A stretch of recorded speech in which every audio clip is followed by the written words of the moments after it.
Good evening, ladies and gentlemen. Welcome back to Lords of the Night. With me, as always, your Lord of Punishment. Say hi, Scribbles.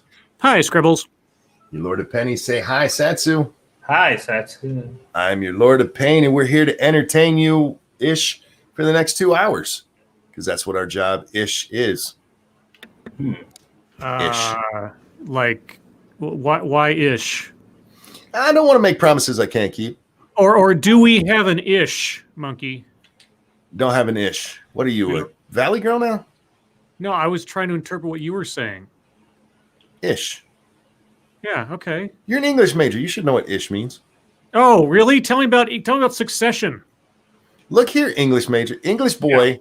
Yeah. Me and English boy are going to have it out tonight. Yeah, that's boy with B-O-I, because Monkey doesn't know the difference between the words succession and secession. I said the wrong word in English boy. He's like, stop it. And Satsu doesn't care. That's right. And that's why I don't call you English boy. You better not call him anything, boy. That's right. No, I've called him I've said my boy Satsu, and people are like, that's racist. I'm like, no, it's really not. Really not. Twisted Skipster before the stream started. Thank you so much. Hey guys, can I get a happy 7th birthday for my daughter Tori? Key of Silly Monster, please, Scribbles. Yeah, well, is it okay if I ask that question I was curious about before we started the show? Because you had said you had said something about why Tori likes the show earlier, and I was curious about the why. You can ask why. Okay, well, so Monkey told us that Tori apparently likes Monkey and me a lot, and I was just wondering if Skipster knows which one of my videos is Tori's favorite. Or is there something else about us that she? I'm just curious. I'm honestly curious. I think it's because we're silly. That could be it too. Speaking of which, there's a silly monster coming. Shrouded Angel, thank you so much for the sticker of the Home Alone hippo there. Yes, I got it. I always hang up on the word hippo. Why? I don't know why, but anyway, Tori, sweetheart, 7th birthday, and I hope you had a good one. This one's for you, sweetie, and a 1 and a 2. Happy birthday to you. Is that silly? I don't know.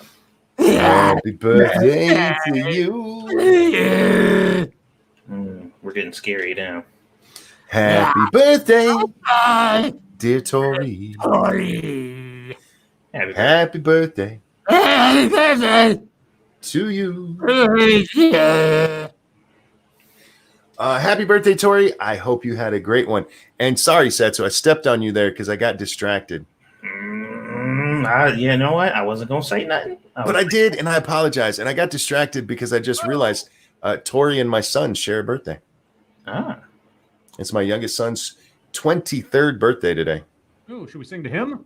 Yes, we will. 3-sided coin, thank you. 2 years ago, I was in Italy for my birthday. Last year, I was in France. This year, I was supposed to go to the top and bottom of the world, Alaska and Chile. Corona had other ideas. Can I settle for a sad birthday song now? Oh, man. Indeed, you can. Of course you can. You like to travel.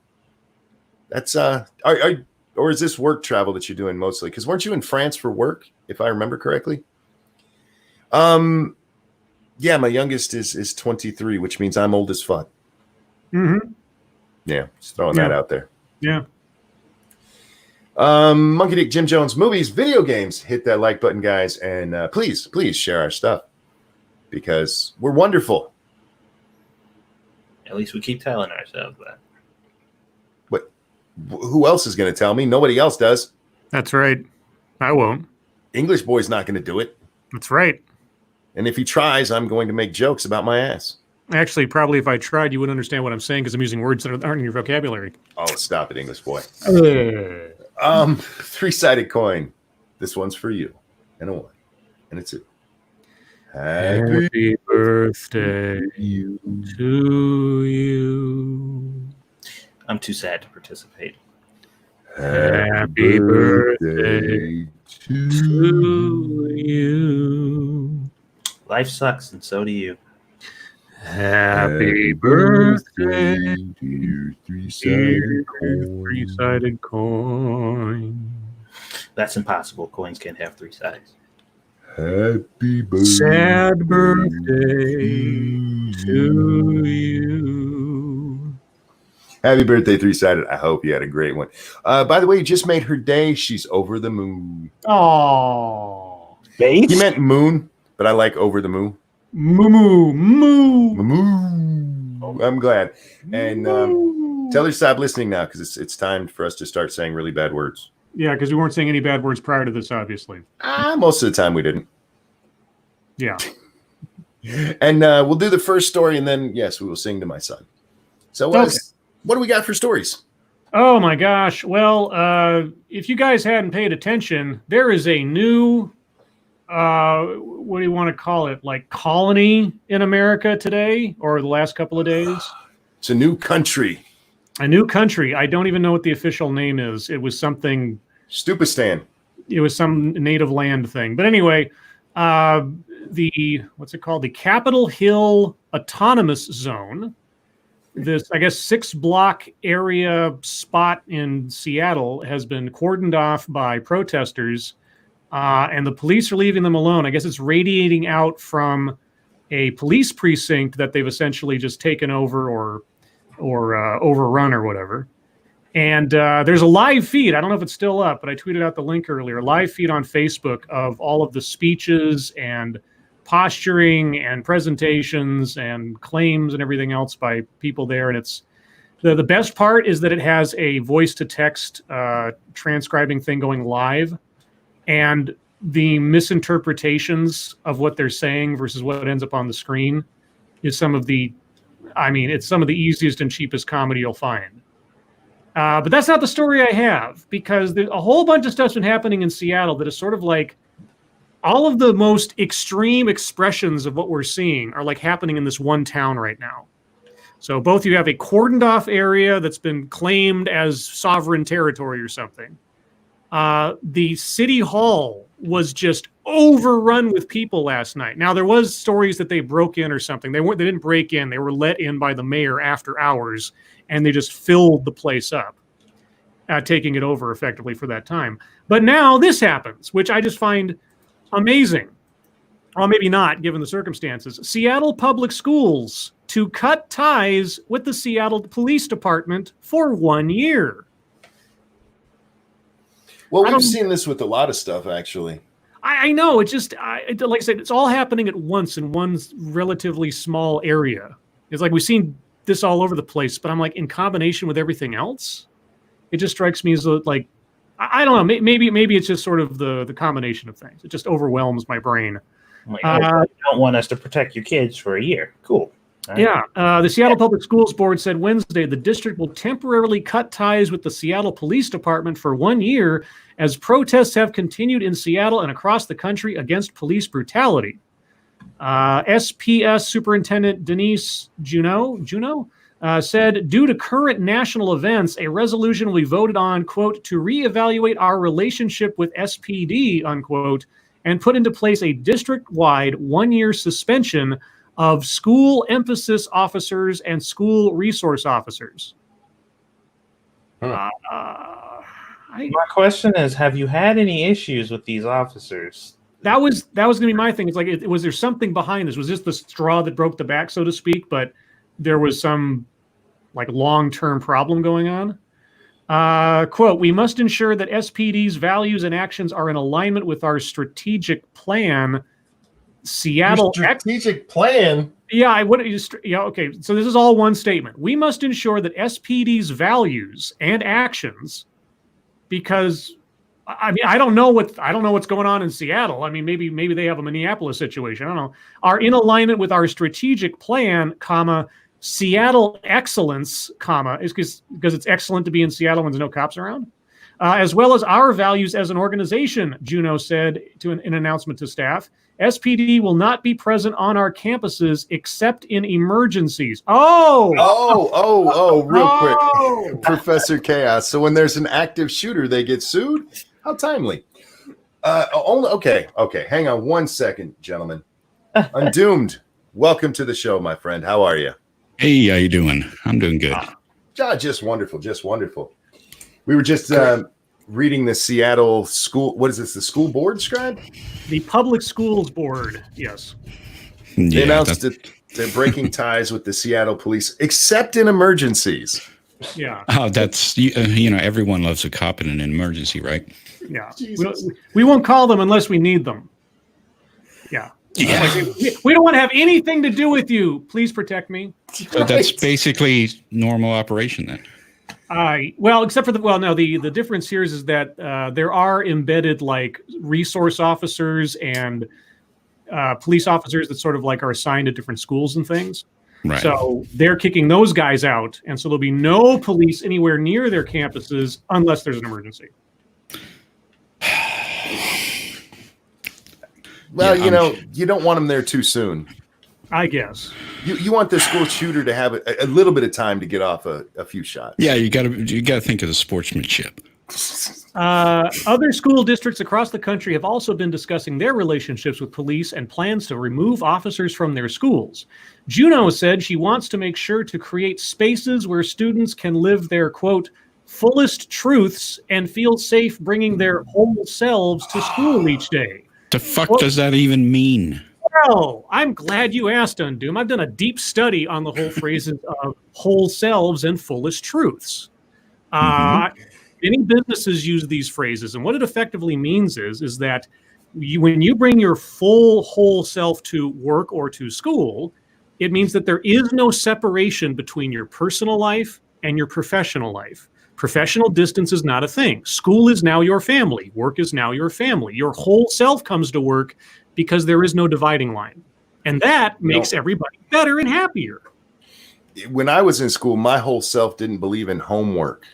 Real quick, Mash, thank you. Scribe, I guess you didn't hear the autonomous zone has been taken to social media begging for food because the homeless they welcomed in took it all. Scribe, you want to address that? I saw that. Yeah, I think Mr. Anti-Bully, who's totally not Mr. Medicare, has been tweeting out like constant updates on this. And it's just like a rolling soap opera of WTF. Right. Did you see that they now have a warlord?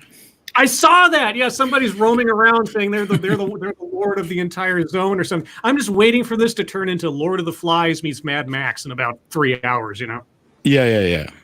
And give it a couple of days. Three-sided coin. Thank you. Defund all MBA phrase users. Actually, before the stream, I call it Occupy Dull Street because it's really kind of boring watching them. But fucking LARPers who are bored as fuck. I was saying yesterday they're LARPing the Division. It's like here's the exclusionary zone. Like okay, yeah, they're stupid is what they are. Do you want warlords? Because this is how you get warlords. Yep. I wonder what a Seattle warlord would look like. That actually sounds like a hockey team or something. I imagine they have pointy beards. Thank you, Garrett Thorne. I hear the horns of militias. Anyone else? I say send in the army. They are claiming U.S. land as their own. We take it back by force. Sounds like a plan. Well, speaking of opposing things, because that's the best segue I could come up with, our second favorite friend at CNN, Harry Enton, which sounds like a skin condition, has this story. Trump campaign demands CNN apologize for poll that shows Biden leading. Did Trump actually do this today? I don't know, but before you get to that, we have a birthday song. Oh, we have a birthday song. Yeah, after the first story, we're going to sing to my son. It is my son. We're going to call him. What are we going to call him? Well, there's Sunky and then there's Clunky because one's a clone of you and the other one's like the younger of the two. I've never called him Clunky because that sounds rude. You've always done that. Well, yeah, because I'm right. Sunky would be the one we're singing to. This is my youngest, the one who he doesn't look the most like me. He acts the most like me, which that's often to his detriment because he doesn't know when to shut his damn mouth. And I keep warning him in life, you got to be careful, son. People don't always want to hear the truth. How old is he? He is 23 today. 23. Okay. So, son, if you're listening, this is for you. And if you're not listening, I'm going to make you listen to it later anyway. So you might as well be, damn it. And a 1 and a 2. Happy birthday to you. Happy birthday. Happy birthday to you. Happy birthday to you. A little too fast there, Undoom. A little too fast. Happy birthday, dear Monkey. Oh, we just call it Happy- different shit? Happy birthday to to you. you. Happy birthday, bud. I hope you had a great one. Evolved Potato, thank you. There's no individual, there's only the worker. That's what. Oh, hang on. That's way too long to stay up on the alert. Sorry. Where's that at? That's what taking your whole self to work in school means to me. Fuck Pinko Kami in schools. And thank you, Sanguine, who says, I wouldn't be as pissed if school shooters had a track record of just annihilating the school administration because they would be putting themselves in more danger, but not. Instead, the admin have a habit of hiding away while their students are cold. Well, it depends on who we're talking about. There's been plenty of hero teachers out there. oh, he said administrators, so.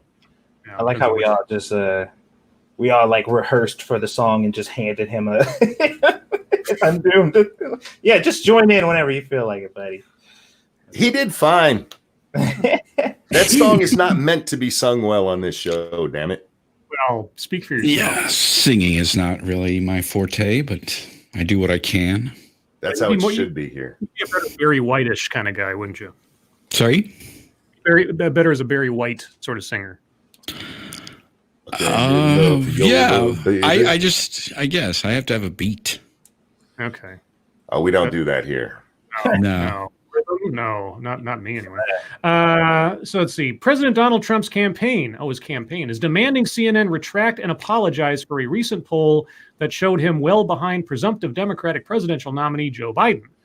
The demand coming in the form of a cease and desist letter to CNN President Jeff Zucker that contained numerous incorrect and misleading claims was immediately rejected by the network. Quote, we stand by our poll, unquote, said Matt Dornick, a CNN spokesman. The CNN poll conducted by SSRS and released on Monday shows Trump trailing the former vice president by 14 points, 55% to 41% among registered voters. It also finds the president's approval rating at 38%, his worst mark since January 2019, and roughly on par with approval ratings for one-term presidents Jimmy Carter and George H.W. Bush at this point in their re-election years, and his disapproval rating at 57%. In the letters to Zucker, the Trump campaign argued that the CNN poll is, quote, designed to mislead American voters through a biased questionnaire and skewed sampling, unquote. If that is the case, that is completely not surprising. Yeah. I think I saw Harry Enton post this the other day or something similar, and I kept asking, like, okay, Biden has a lead based on what? I'd like to see the questions. Like, do they? Because they're making the claim. Can they prove it? I can see if I can find the link to it if they decide to show it, but I don't know if I can find it here. Maybe it's somewhere in the story.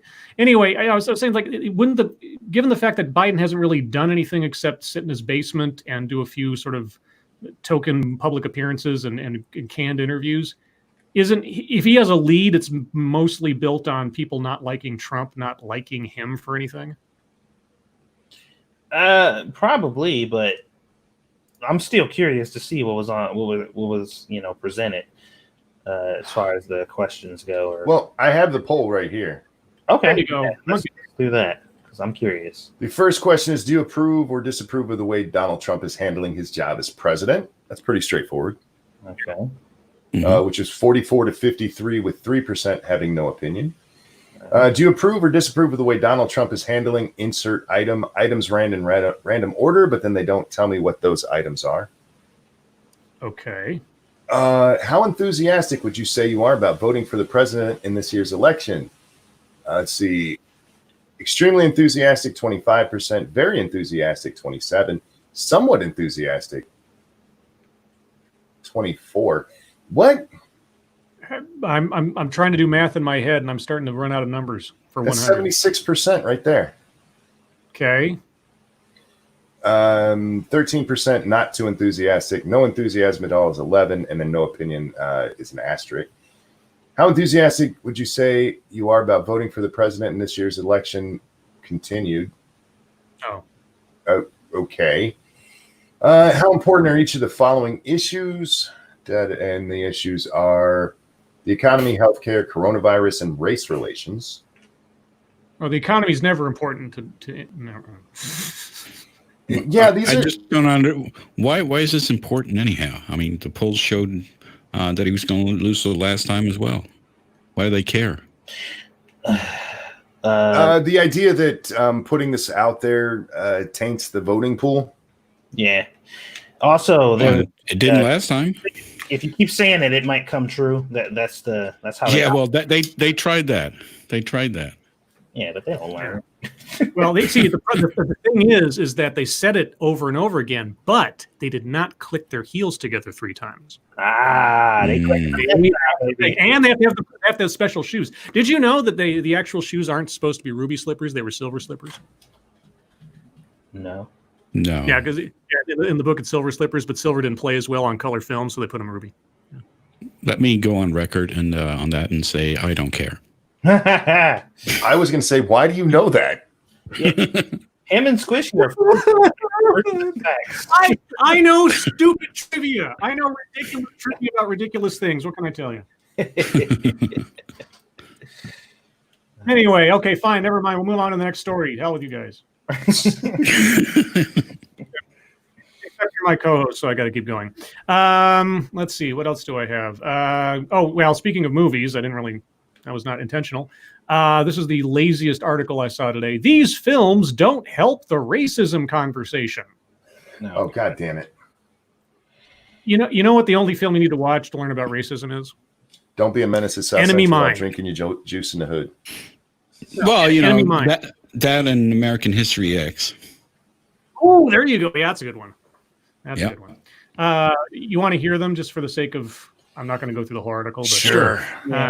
Okay, the first one. Now we're setting aside Gone with the Wind because that's already been taken down by HBO.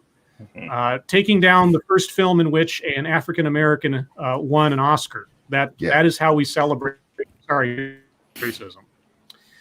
The first one on this list is Unbelievable. The Help from 2011. Sorry, I don't what? think I ever saw The Help.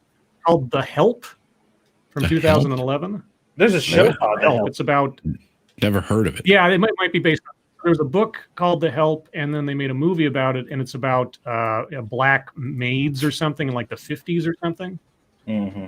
The problem with this, apparently, according to Rother, is the director, Tate Taylor, is a white man who is tasked with shepherding a story about a pair of black maids. And that was apparently the biggest controversy about it. That inherently makes it. But did he do a good job or not? I don't know. And while let's see, Abigail. So the characters were named Abilene Clark, played by Viola Davis, and Minnie Jackson, played by Octavia Spencer. While her performance won Spencer a Best Supporting Actress Oscar, Davis has since said she regrets taking the role. I'm starting to feel these people just don't like movies where black women win Best Supporting Actress. Yeah, Seems like it. Yeah. Then they have The Legend of Bagger Vance.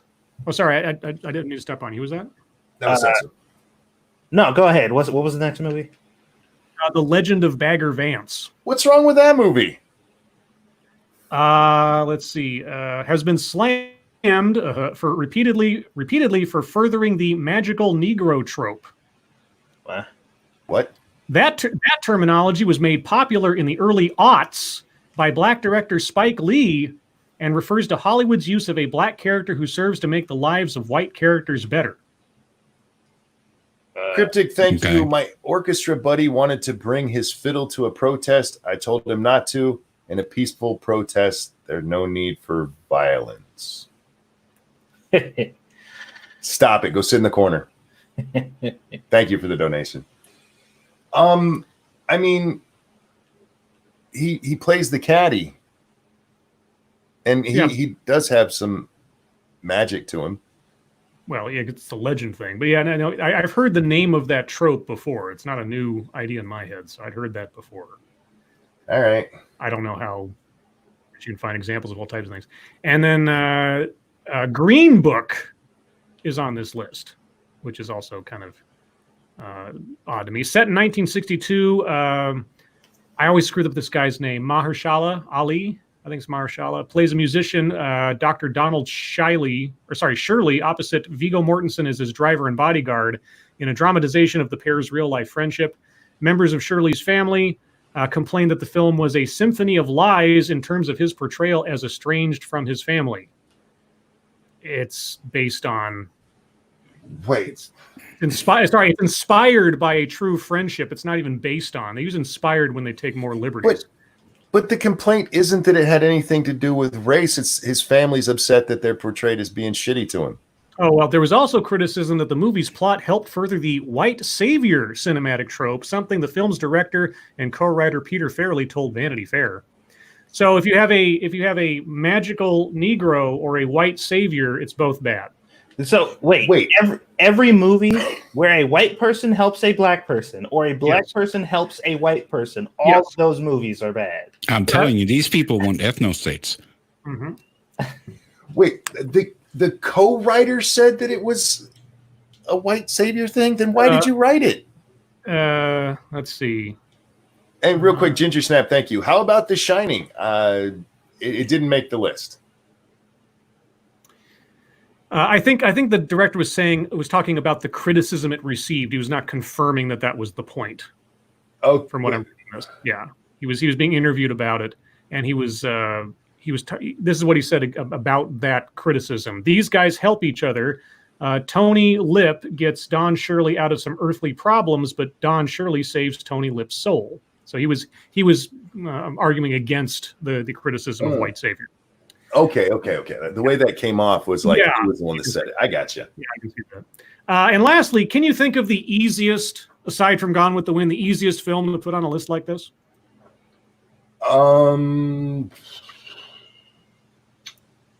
Birth of a Nation? No, not quite that far back. I don't know, fucking Roots. No, Song of the South. Oh yeah, there you go.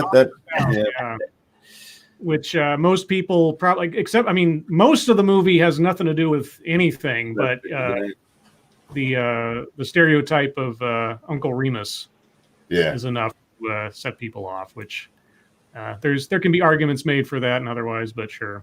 Anyway, that just caught my eye as an article. I was like, oh, tell me more about movies that are problems now that need to be deleted. Drive Miss Daisy.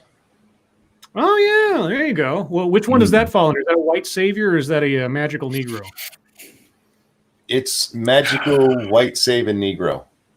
Oh, okay, that sounds like a holiday. I don't even remember what the plot was. Well, you have this. Except I know I've seen it and I have flashes of it, but just he's driving her. That's it. Yeah, it's so she's like this elderly sort of a widow, sort of cotillion Southern Belle kind of lady. Right. Yeah, I remember that part of it, but I don't remember what's the ending about. I think it's like people. It's sort of like the Prince and the Pauper kind of thing. You have the two different worlds meeting and then having to come to terms with each other and changing their hearts and all that kind of thing. Right. Sir Wolfgang, thank you. How long until we're getting fines for whistling Zippity Doodah? I don't care if that movie is racist. That song is awesome. Well, don't do it in the Chaz. You do it in the Chaz, you're gonna get peacefully escorted out. Yeah, I'm sure. What else you got? Well, I got. You can either get voting or you can get Trump and policing reform. Which do you like better? Let's do voting real quick. Okay. Quote, always some sneaky trick, unquote. Black voters in Georgia say the state's primary meltdown was no accident. Uh-huh. So now, as I read that title earlier, and again, I haven't read the article, but I'm thinking to myself, so was Iowa an accident or was it a conspiracy? And if the same stuff's happening in Georgia, is that an accident or is that a conspiracy? Well, that's what I was thinking, because one of those places we talked about, the Republicans were the ones really pissed off about the the way that it was working and said that it needs to be fixed so they can make sure that everybody can vote properly. So I'm like, are they all conspiracies, or is just this one a conspiracy because it's affecting Black people? I don't know. The long lines, poll locations not opening on time, workers flummoxed, there's a word I don't see very often, by new voting machines. You're going to talk about the fact that so many other places were closed because of coronavirus and everybody was shunted into smaller and smaller places? No? Okay. For Bobby Fuse, a longtime Democratic activist from Americus, Georgia, the chaos that gripped Tuesday's primary felt familiar and intentional. Oh, it felt intentional. Okay. Quote, if it felt intentional. I mean, your spidey sense was tingling. Then, quote, it's the same game that we were fighting 50 years ago, said Fuse, a 68-year-old political strategist who attended his first civil rights march, a protest against the arrest of 4 Black women for standing to vote in the line reserved for white women, as a 13-year-old in July of 1965. Yeah, everything is the same today as it was in 65, y'all. Quote, there's always some sneaky trick that's played, Fuse told CNN. This time they had a whole bunch of sneaky tricks. Tuesday's meltdown of the voting system in Georgia, a potential presidential battleground in November, has sparked widespread concerns about voter disenfranchisement and charges by activists that Republican state officials engaged in efforts to suppress the vote in predominantly African-American communities. Civil rights groups and African-American leaders who have spent years fighting Georgia's restrictive voting laws expressed concerns ahead of the primary over potential difficulties with new systems and equipment implemented by the state. By the time polls were scheduled to close and hours-long lines of voters continued their long wait to cast a ballot, those fears had been realized. The troubles in Georgia were most harshly felt in heavily African-American counties in and around Atlanta, where some defective machines set off scrambles for provisional ballots, which were in short supply. There were also widespread cases of voters across the state reporting that their absentee ballots showed up late or not at all for a primary election twice delayed by the coronavirus pandemic. After weeks of protests following the police killing of George Floyd in Minneapolis on Memorial Day and through a pandemic that has disproportionately claimed the lives of African Americans, the primary day meltdown registered as the latest in a series of indignities. It was another gut punch to a community, especially in Georgia, that has for generations contended with policies implemented by Republican officials, led most recently by Republican Governor Brian Kemp during his time as Secretary of State. They say are purpose-built to make voting more difficult. So I don't know. Is it intentional? Is it bad management? So are we to assume that that is the same case in Democratic states or cities or places that are having the same issue that are run by Democrats? That would be the question. I mean, I would mark things like this up to incompetence versus conspiracy. A lot of times it's usually people being stupid or not having their shit together more than somebody intentionally trying to screw things up. But I don't know. I couldn't say. Well, those guys who never, ever, ever fearmonger are not doing that once again. Well, what were they voting for? Well, this was the primary. So you had, I assume, both voting for Biden and or Trump. Or sorry, the Democratic nominee versus the Republican nominee of your choice. All right. I mean, if it is a preview of how it's going to work come November, well, I'm not going to deny that is a concern if it's that screwed up. So, but I'm uncertain that it was done intentionally more than it was just a combination of factors, closed polling places along with bad management. Over on the Streamlabs, thank you, Pete, for the kitten and the very kind donation with no message. That's very, very kind of you. Cryptic, thank you. I took this money from my local church collection plate for you. I'm not even Catholic. That's very, very kind of you as well. Jesus said I needed it more than he did. The Chaos 1X, thank you. Things I never understood about intersectionality. If I have to learn how to see the world in a way that makes it make sense, how is it not a cult? Yeah, that is a very good question. And Toxic Nightshade, thank you, who says, shh, just let it happen. What voting difficulty? Well, Let's get in there and let it happen. Remember, guys, silence is consent. Oh, God. There you go. According to liberals these days. Let's just spread them. Oh, God. I believe he said silence undo. Yeah, but I'm not consenting. I'm performing. Ah. There you go. All right. And with that, we're going to move on to MSS News, guys. If there's a story you'd like us to take a look at, hit us up at the hashtag MSS News over on the Twitter machine. We can't get to them all, but that's just because silence is consent. Indeed. The first one comes to us from Chief Corner Correspondent, and go sit your ass in the corner, Frosted Glass. Stop weaponizing Dr. King against Black Lives Matter protesters. Mm-hmm. Y'all want to guess what color this guy is? White. He's so white. Weaponizing Dr. King. That isn't a contradiction in terms. It seems like every time we as a nation come close to having real, radical, and structural transformation that is being led by people of color, the custodians of the status quo drag out a whitewashed version of Martin Luther King Jr. to critique the protests. Yes. Because you guys remember, as I heard several times throughout this, Martin Luther King was extremely violent. He loved it. He actually openly endorsed it every chance he got. Oh, yeah. I did a video like a year and a half ago, 2 years ago, where someone said, Black Lives Matter and Martin Luther King, they were basically the same thing. And I was like, oh, okay, no. Sanguine, thank you, who says, wait, if silence is consent, the mute are a bunch of sluts. That's true. That is true. It's well known about that. The fact that the White House has repeatedly called King's legacy. I'm sorry, let me restart that. The fact that the White House has repeatedly called on King's legacy to dismiss the. God damn it! To dismiss the methods of protest at the hands of the police.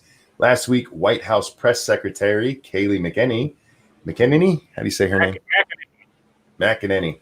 Invoked King 3 times to claim that the protests do not honor the legacy of George Floyd. It does not further the cause. But guess who else said that? His brother. What's that? I said, guess who else said those exact words? His brother. Well, that's a hate fact. Yeah, his own brother said those exact words, but for some reason he's not being criticized for it.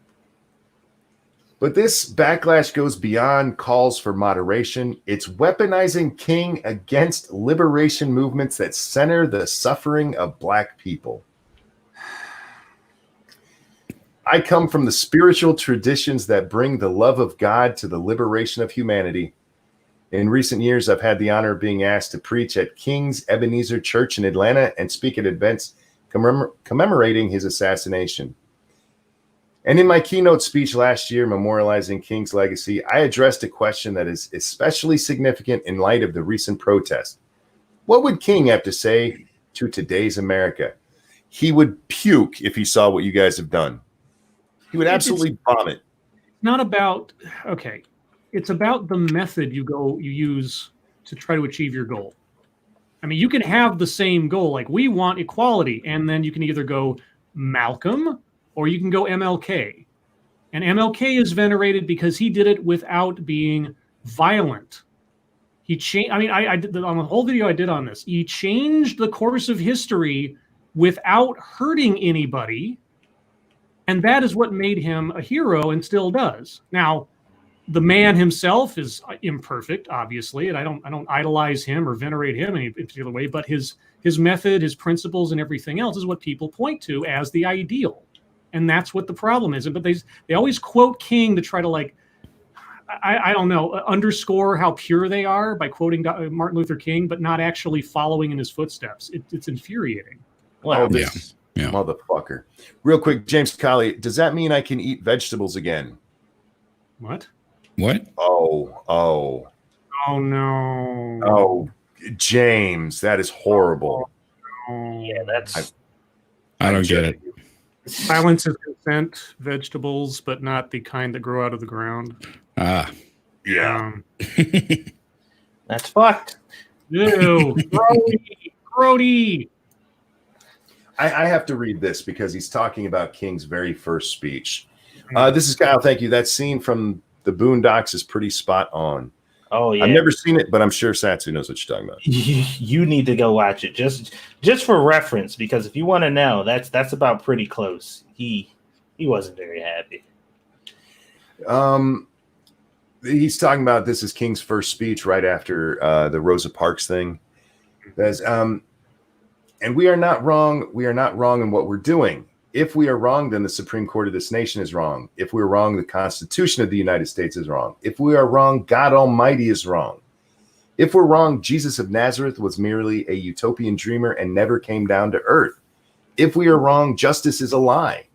And we are determined here in Montgomery to work and fight until justice runs down like water and righteousness like a mighty stream. This was King's first ever public talk. Not exactly a law and order message that is suddenly being thrust. He wasn't talking about fighting with fucking violence, you dick. What? How do you turn that into not a law and order thing? He was talking about peace and brotherhood and understanding and getting through our differences. What are you talking about? People are. This is what they've done to King's memory is a disgrace. It really is. Anyhow, moving on. This one comes to us from Clay. Oh, and it's the grapevine over there at the Root. The Root. Oh, we haven't talked about the Root in a while. The Breakfast Club, meaning the radio show, is food poisoning. Oh, really? No. What? DJ Envy's voice. Morning, everybody. It's 3 obtusely intensive radio personalities providing a platform to an alleged rapist until further erasing and silencing the Black women survivors on one of the largest Black-led platforms in the nation. Is this about the Rush Limbaugh thing? I think this is about Negroes being bad Negroes by not doing what good Negroes are supposed to be doing. That's what it's like. What kind? I don't even know what kind of show that is. It's just a radio show with that's like 90% Black people just talking about it. Radio still exists? Yep. Oh, I don't think I've even owned a radio for. We're kind of doing modern radio, right now. Yeah, pretty much. Trigger warning. I'm sorry, Undoomed. Trigger warning. No, go ahead. This article contains details from an interview with a man who has been multiply accused of sexual assault. That's a weird sentence, lady. It was late Tuesday night, and I was scrolling my timeline when I saw the following tweet promoting the next episode of The Breakfast Club set to air on Wednesday morning.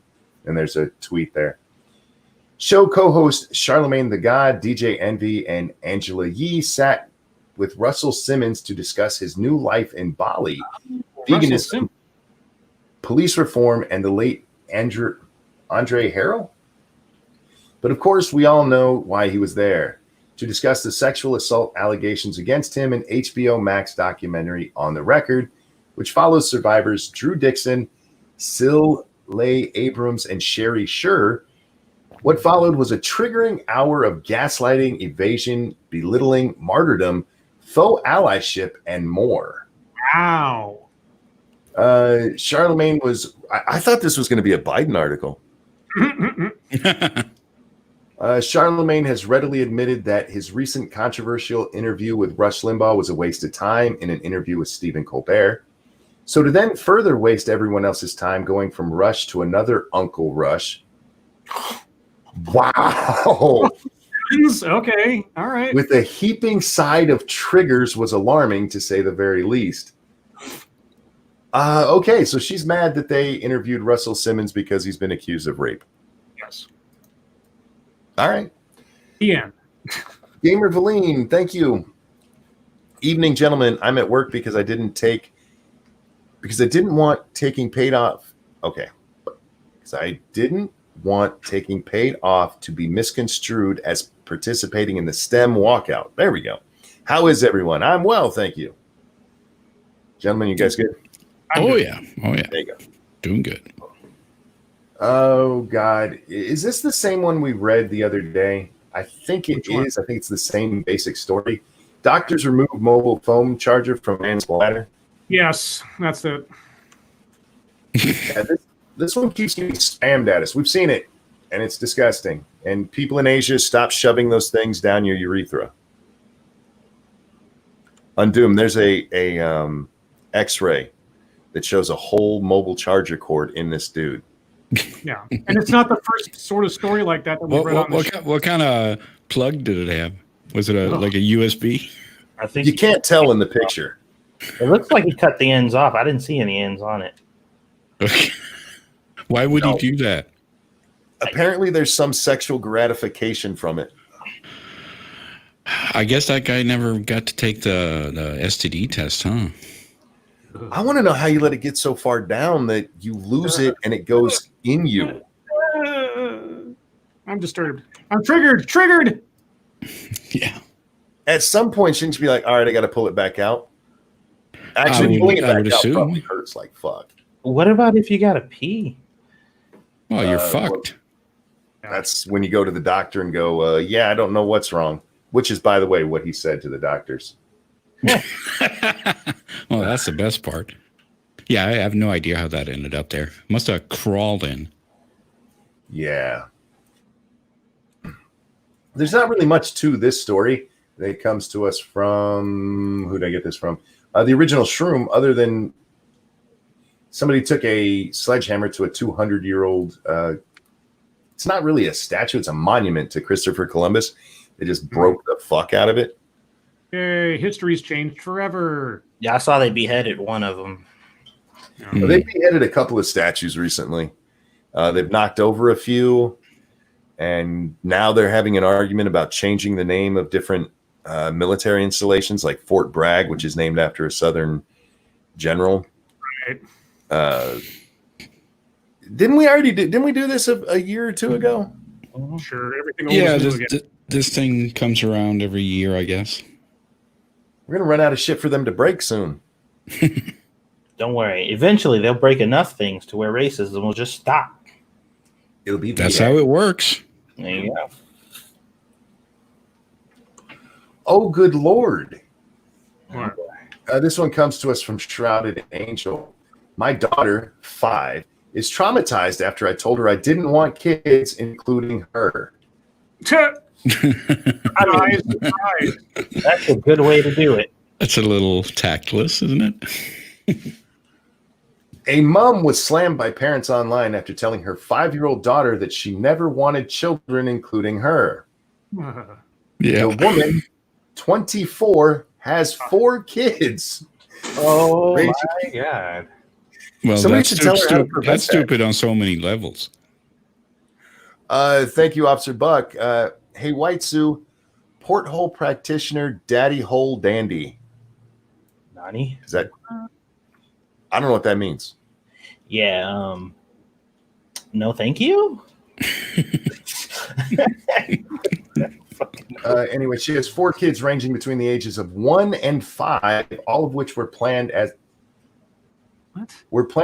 per her husband's request. He'd always pushed her to have another child, despite the fact she never really wanted to be a mom. She admitted, if he'd have let me, I would have stopped after our oldest. The mom added that she feels as if she doesn't connect with her children very well. Really? Wonder why. A conversation with her eldest daughter, 5, ended in her massively misinterpreting what she meant when she told her she never wanted children. She asked Reddit for advice. How about don't have that conversation with a 5-year-old? How about shut the fuck up?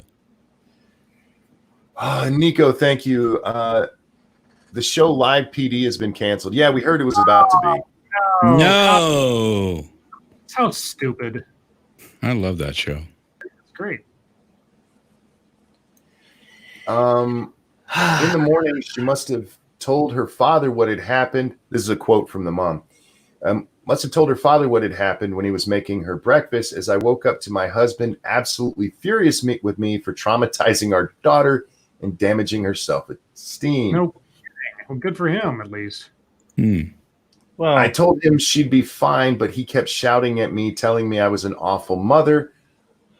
I replied that it's hard to be a good mother to kids you regret having. Oh, Fuck you! Holy shit! wow. Wow. look, that is some fucked up shit to say, but she's honest. How about your husband? How's that? And how about just divorce that bitch and take the kids. If you're with somebody who you know doesn't want to have kids, and you're, from her words, essentially forcing her to have kids, like you had to know she wasn't going to be a good mom because you essentially had to force her to have children for you. Like, why would you even establish a relationship with somebody when you want kids if you know they don't? Like that, I'd slap the shit out of both of them. Well, I mean, she agreed to have them. I know, but still, that whole situation is still fucked. Sometimes women change. They'll go from not wanting children at all to wanting them. Yeah, but this don't sound like one of them situations. Well, no, but again, you don't know what happened between them because you're making it sound like he forced her to have children, like held her down. I'm just going by what she said. That's all I can do. What kind of weird dude is he? Yeah. Handmaid's Tale. That's what it is. Right. Officer Buck, thank you. Monkey is daddy hole dandy after how much he talked about them on Monkey in the Morning. Oh, and hey, Undoomed. And the KF1X, thank you. 2-word horror story, carpeted bathrooms. Oh, something happened. Oh, no. Carpeted bathrooms. Bathrooms and kitchens, don't carpet them, man. Too much water in there. Don't do it. Okay, moving along. What else do we have here? What time we got? Okay. Oh, no. Don't want that one. Okay. Those are all from the same person. We try not to do the same person over and over, guys. So we do appreciate the multiple things, but remember, we will pick one to read. That's right. We're story horrors. We don't like to, share stories with the same people.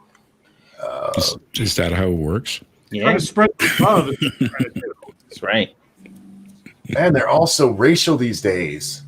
Yeah, well, that is the topic of the year. I miss Corona.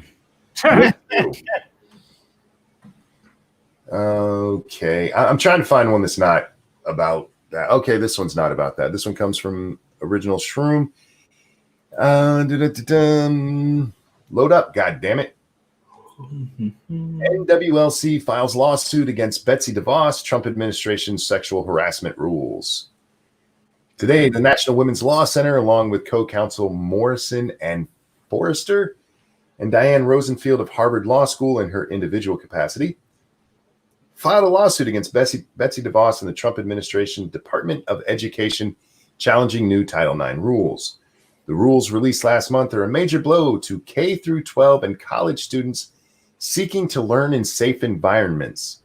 They reduce schools. I'm assuming this is this is from the National Women's Law Center. Okay. They reduce schools' obligation to respond to sex-based. No, they do not. I'm sorry. To respond to sex-based harassment while turning the fewer investigation schools will conduct into mini trials that are stacked against those who complain of sexual harassment. No, they do not.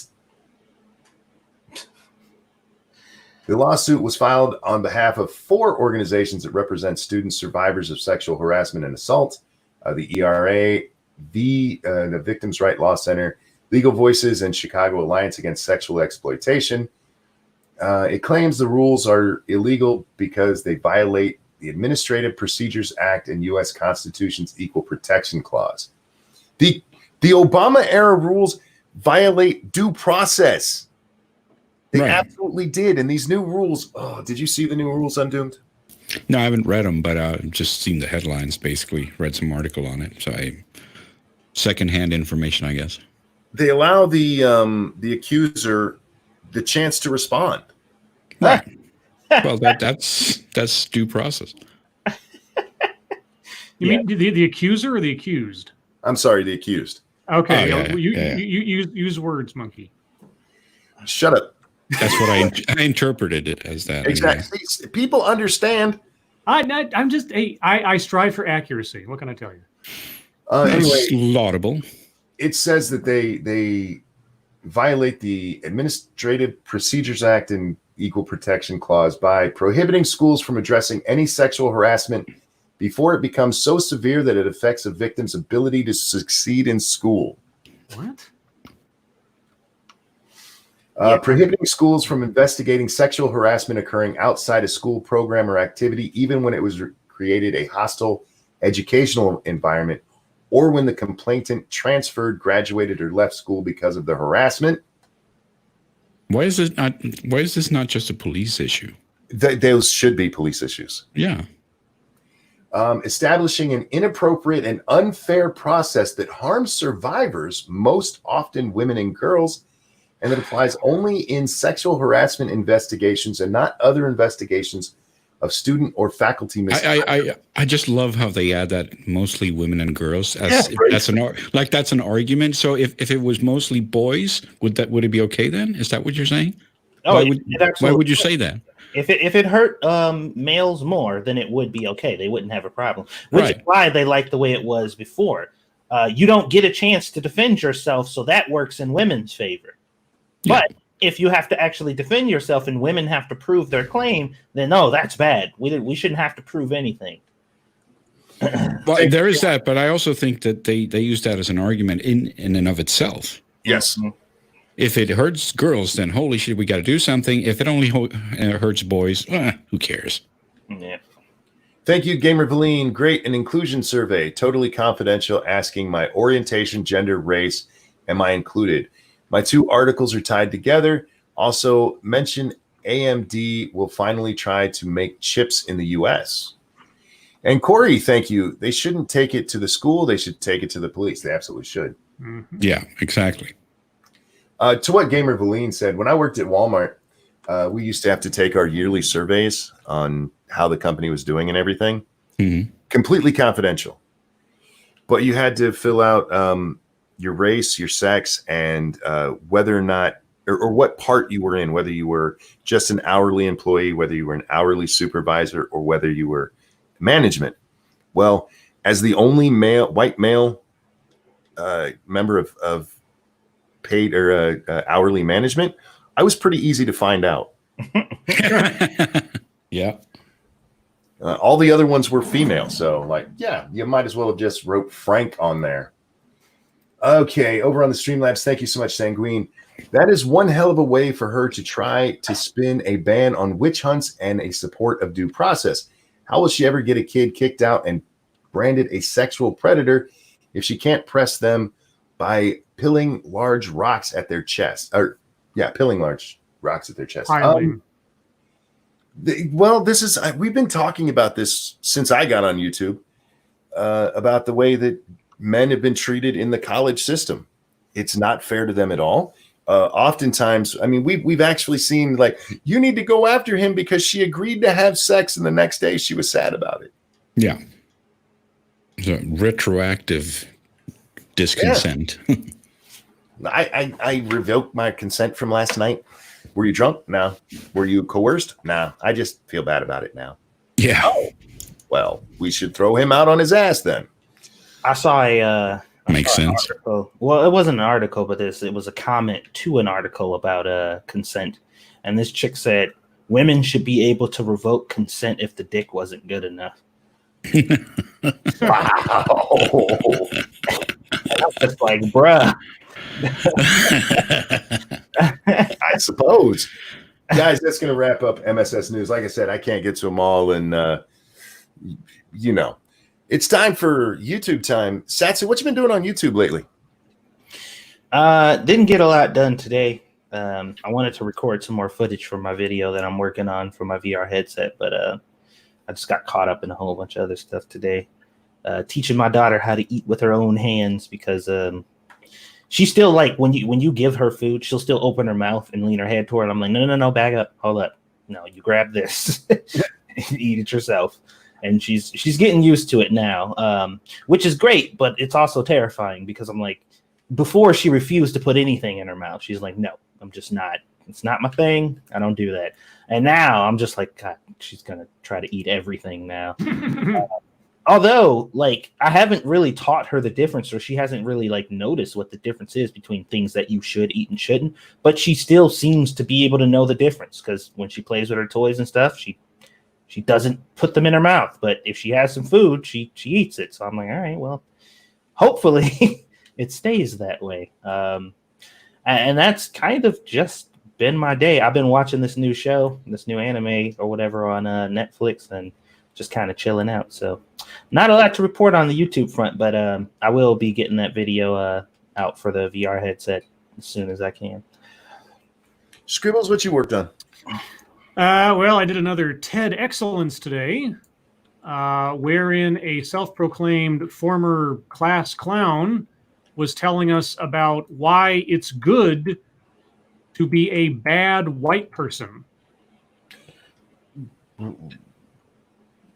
Let that sit for a second. So in his theory of things, to be a good white person means you don't ask questions, you keep your mouth shut, you go along to get along, you're an automatic racist, etc., etc., etc. To be a bad white person means you speak out, you go against the grain, you don't let white people talk just speak for you about things that aren't good, and you're a rebel, and so on. And so he went on to tell us all how not to be racist by white people being a certain way, and how they have to treat people who aren't white a certain way, because, to treat them otherwise would be racist. And also skin color isn't about skin color, and a whole bunch of other things that made absolutely no sense, but he was very passionate about it.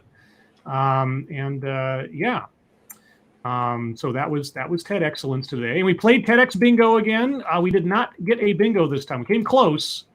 And if only he had made me lose my mind in the first 30 seconds, we would have hit a bingo, I think. But upcoming, so sometime later this week, depending on which one I decide to choose, I have one about white privilege and witchcraft. And I have one about how women make better bosses. Because women. Or something. And the women are equal, but women are better bosses. Yes. And so, that's what I worked on today. Undoomed, what you been up to on the YouTubes? Not much on the YouTubes. Did a video a week ago or something. Other than that, just had a stream with Magog and the Britisher the other day. But other than that, it's just my day job. Fair enough. I did a Monkey in the Morning right after the show last night. Tonight, guys, I will be playing Fallout 4 over on the game channel right after this. Ranting Monkey Games. Go check it out and subscribe, damn it. And then there'll be a Monkey in the Morning sometime after that. The Simpsons since 90. Thank you. I'm a proud, bad white person. Okay. Well, then you're right in line with the TEDx guy. And I encourage you to go watch the stream so you can find out how to be an even better bad white person. Are they using bad as euphemistically? Bad as like I say, yes. Bad is good, and bad is good. Yes, being a bad, because the default white person is a uncaring, heartless racist. So to be a bad white person is to go against the grain of what it is to be a white person by default. So they mean like badass white person. Yes. I am sure that's how the speaker sees himself. Yes. All right. It is the Humpetry time. Undoom, this is the moment of the part of the show where we talk about stupid shit we saw online today. Mm-hmm. And Satsu, what kind of stupid shit you see today? Surprisingly, not a whole lot this time around. Let's see here. Let me check my notifications here. Well, and you guys remember that comment, the all lives matter until insert whatever here. Mm-hmm. So some people seem to be well, I mean, and this is actually a concern that I share. Feeling like that Black Lives Matter is becoming like instead of becoming an actual movement for change, is just becoming a trend for white people to hop onto to prove that they're not one of the bad ones. Which is a pretty freaking accurate, I think. Significant amount of people who are out here saying the shit or saying all the stuff that Black Lives Matter likes to hear. 90% of the time usually don't give a fuck about what's going on. They just want to be a part of something. Yeah. So that was interesting. Oh, Monkey, that whole thing reminds me of the corporate bandwagon onto Pride Month, where it's like it's just this reflexive branding kind of thing, but it's really empty behind it. Oh yeah. Well, a post that I was going to put out today, and I decided not to, is I was like, I hope you guys are paying attention to all this performative shit that these companies and stuff are doing, and that the Dems and all these people are like, it's the same shit that they've been doing every time. Believe me when I tell you that this shit is not because they want to support you or they're in your corner. They just want you to shut the fuck up and stop destroying shit. And the sooner you do, the quicker this shit will stop.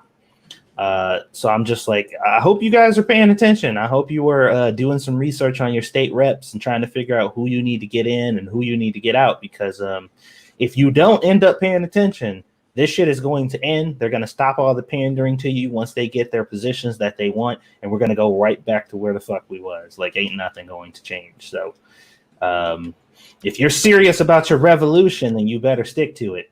Because they're playing the same game, you know. If you look at all the propaganda, the kneeling pictures and shit like this, it's the same shit. Every year we go through this thing and nothing changes. So I'm not backing the movement, but it'd be nice to see some consistency for a change and not watch these people piece of candy through another fucking year. That'd be interesting. There was some interesting reactions to the stocks going up, surging, erasing all of the 2020 losses. Mm-hmm. Yeah. A lot of the people were like, this has, I hope you guys know this has absolutely nothing to do with Trump. And I'm just like, oh, so he was 100% the reason why it went down, but it has nothing to do with it. Like it went up, but that has nothing to do with him. Okay. Of course. Thank you for clearing that up. So what happens when it goes back down? And that was an interesting question that a lot of people were ignoring, because I asked that to like 3 or 4 people. Like, so what happens if it plummets again? If it just plummets in the next like week or so, will it be Trump's fault again? Mm-hmm. And nobody responded. They responded to everything else I said. Like we were going back and forth having a conversation, but they did not answer that one. Crickets. Yeah, it's just like, no, I guess y'all can't see this question. Motherfuckers. I hate people. Let's see. I'm popping over to Twitter to see if there was anything else I saw over there. I haven't been on Twitter a lot lately. Oh, there was the clip of this Antifa person talking about seeing the autonomous zones makes them want to come. Yeah. Yeah, that was saw that. Wow. That was an experience. Oh, nothing makes me harder than conquest. Yeah. That was It was a tranny too. Yeah. Outside of that, I think the only other thing I saw is like Twitch is apparently swapping out their music guidelines. I think they're being a little stricter on the type of music that you can play or listen to when you're streaming. I didn't read too much into it because I don't stream on Twitch, but if you do, you might want to go check that out because it might affect you. And that's all I got, really. All right, Scribbles, got anything? I don't know if I have anything we haven't already talked about because it's been pretty much a fuggatry kind of day. No, we talked about that. No, I think as far as like things that just kind of annoyed me or whatever, that's about the long and the short of it, unfortunately. So yeah. Although Sean Uli put out his first video today, using all the little tips and tricks he's been picking up. So I tweeted it out earlier, so go take a look at that. Otherwise, yeah, just go to Mr. Antibully's Twitter and just follow along with the epic that has been Seattle. It is, I have a hard time believing most of the stuff being put out there is true about what's going on down there. But once we got to Warlord, I was like, okay, I'm done. But yeah, that's the bulk of my fucketry. We basically talked about it already. Undoomed, you got any fucketry tonight?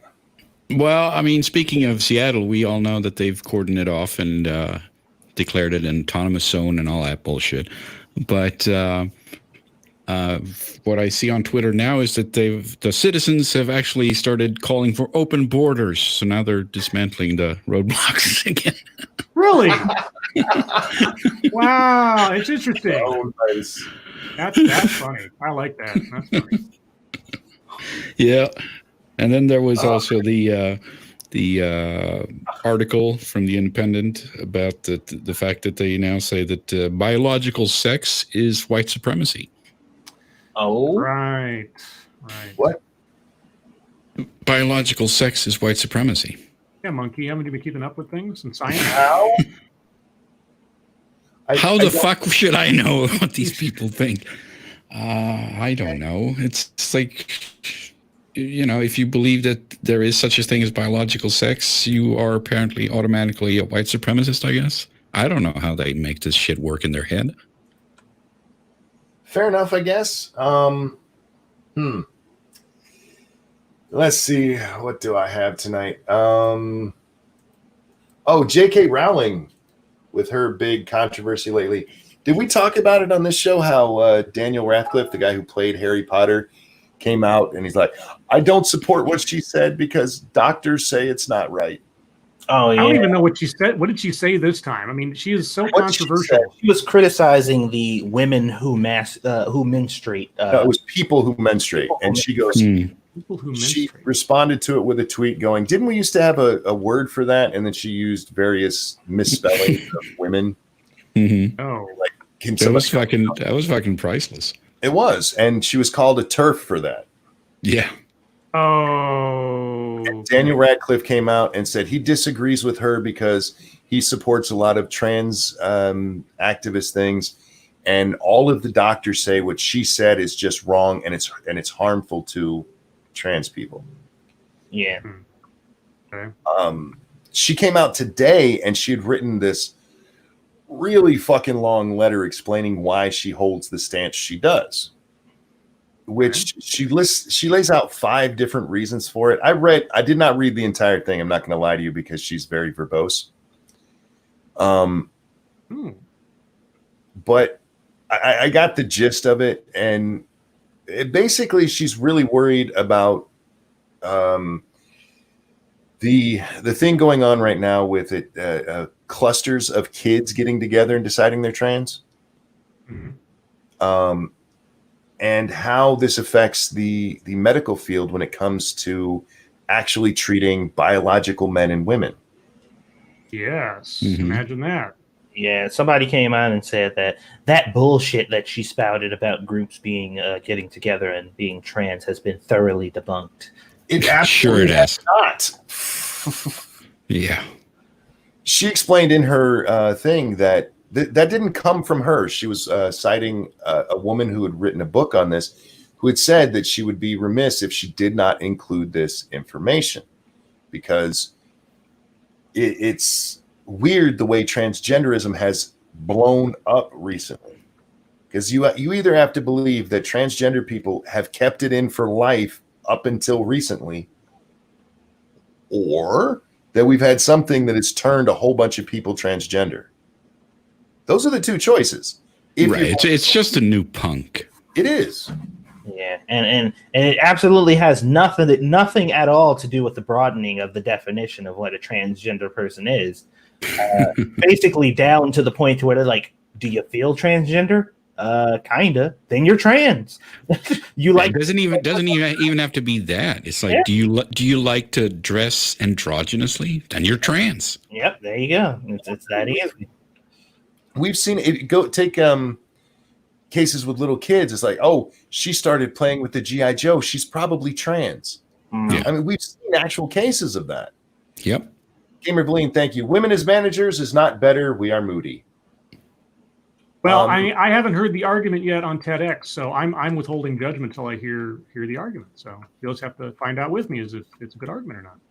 I've worked with female managers, and just like men, they're good and bad. Yep, that's my experience, but maybe I'll be proven wrong. But yeah, so she did this, and I stand with JKR has been trending on Twitter today, which is kind of good to see because she makes really good points. She's not against transgender people at all. She never has been.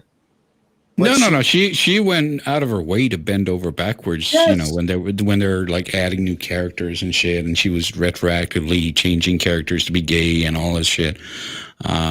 So she's obviously on board with them. So I don't understand why they went so overboard eating her alive. Because there's this idea that if you acknowledge biological sex, then you are discounting trans people, which is absolutely yes. Yeah. If you're a proctologist looking for what's it called? The prostate? Little thing. Prostate, thank you. Looking for prostate cancer, and you're looking inside a biological woman, you're doing your job wrong. Right. Well, they were saying that the claim it completely erases, like, if you don't make the claim that women are absolutely no different in any way at all, like they are functionally and fundamentally exactly the same as biological women, then you are erasing their existence and saying that they don't exist.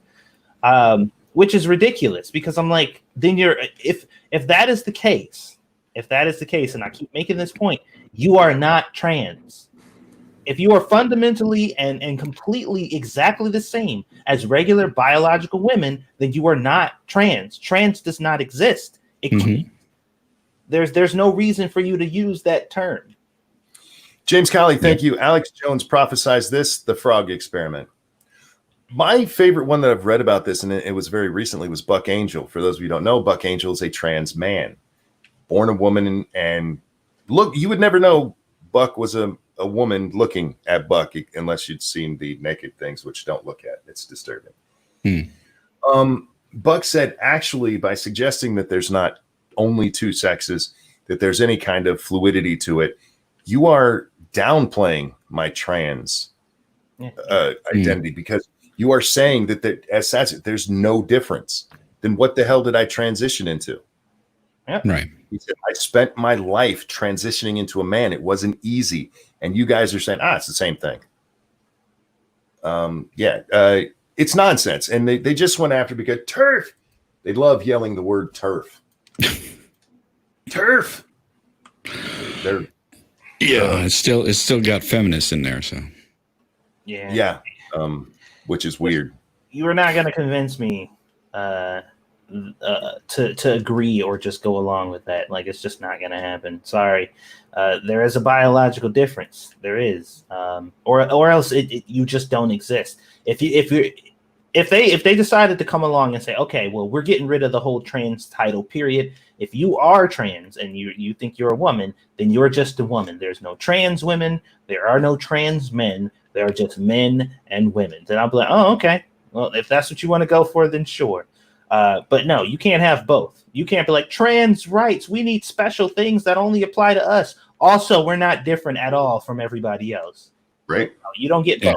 You pick one. Makes no sense. The only other one I have is I saw a video this evening of they say he's a retarded man. I'm sorry, mentally handicapped. We're not supposed to call him retarded anymore, even though that's what they are. A retarded man being arrested in Florida, and he gets a regular Floridian then. Yeah, just Florida man. They tase him, and if you do not watch the first part of the video, if you skip the first part and go to where they have the taser out, I agree with everything the police did, because they ask him his name, he lies about his name. And they're like, okay, we need to detain you for whatever happens. He stops following commands. They he actually reaches into his pockets. Oh no. And even then they didn't fire the taser. He's going, I'm calling my mom. And if you listen to the guy speak, I mean, I could see going, okay, he's retarded, but I know people who aren't retarded who sound like that. I also know people who sound like that when they're drunk. For them to know he was retarded just based on the way he was speaking, I think is a bit of a stretch. Mm-hmm. So for them to play up he's retarded. But anyway, I agree with everything they did. But it's that first part. Because they literally only stopped him because he was walking down the street on a sidewalk at midnight. Oh. I'm like, was there a curfew? Nope. He said he stopped him because he was walking down the street and he didn't know him. And he said, when I see people walking down the street at midnight, I don't know, we stop them. Like, you know everybody in the city? Yeah, well, how big of a town is this? I'm not sure. I didn't see the actual town. I mean, if this is like a one-horse town or something, then maybe you could make that argument. Springfield, Florida. Yeah, it sounds like the beginning plot to Rambo. You're not from around here, are you? Yeah. But how big is Springfield anyhow? That's a good question. But even if you don't know him, I have a problem with just stopping people and going, Yeah, me too. What are you doing? Yeah, it's none of your business. Fucking business, bitch. Well, okay, and I'll try to be at least, devil's advocate generous.